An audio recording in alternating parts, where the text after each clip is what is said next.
முன்னாடி என்ன வருது அப்படின்னாரு. நான் அப்படி எட்டி பார்த்தா லாரி பாரி காட்டு தெரியல. தாவணி கனவுகள் பாட்டு செங்குமலை சிரிக்குதுன்னு அந்த பாட்டில் நாங்கள் 2 பேரும் ஒரு மோட்டார் பைக்கில் கோவாவில் வந்துகிட்டு இருக்கோம். அந்த சாங் எடுக்கும்போது இவர் சொல்கிறாரு, கேமரா சொல்லிட்டாரு, நாங்கள் அங்கேருந்து அப்படி வரோன்னு. அப்புறம் இவர் அங்கே மோட்டர் பைக்கில் அவர் ரெடியாக இருக்காரு. நான் பின்னாடி அதை சிரிச்சுக்கிட்டு முடியெல்லாம் பறந்துக்கிட்டு ஹீரோயின் மாதிரி பக்கத்தில் ஹீரோயின் எல்லாம் உட்காந்துக்கிட்டு வரப்போ வந்து சொன்னார், புள்ள முன்னாடி என்ன வருது அப்படின்னாரு. நான் அப்படி எட்டி பார்த்தா லாரி பாரி காட்டு தெரியல.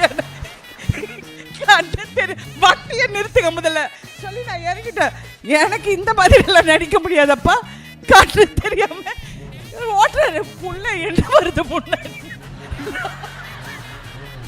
ஆளே க்ளோஸ் பண்ணிருப்பாரு அன்னைக்கு. ஆனா ஒரு வழியா ஓட்டிட்டீங்கல்ல. கண்ணாடியை மிஸ் பண்ணிட்டாரு. ஓகே.